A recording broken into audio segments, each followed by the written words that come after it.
Hey friends, if you wish to fix this issue where package could not be registered on Windows 11, then please watch this video. I will guide you through the resolutions. So here's how you will resolve it. First of all, perform an SFC scan.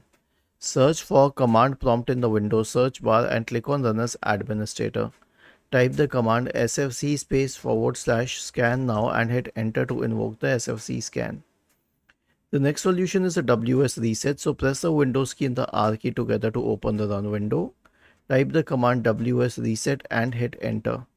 Okay, this will reset the Microsoft Store and reopen it.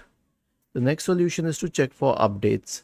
And how will you do that? Right click on the start button and select settings from the menu.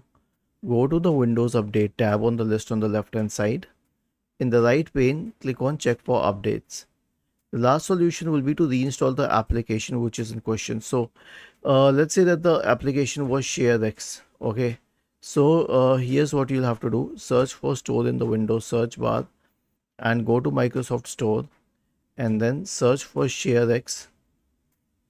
Okay, go to the ShareX application. I mean, it could be any application. I'm showing it as an example.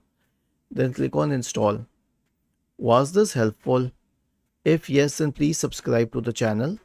If not, then let us know in the comment section of the video on how we could help you further. Thank you for watching this video and have a nice day.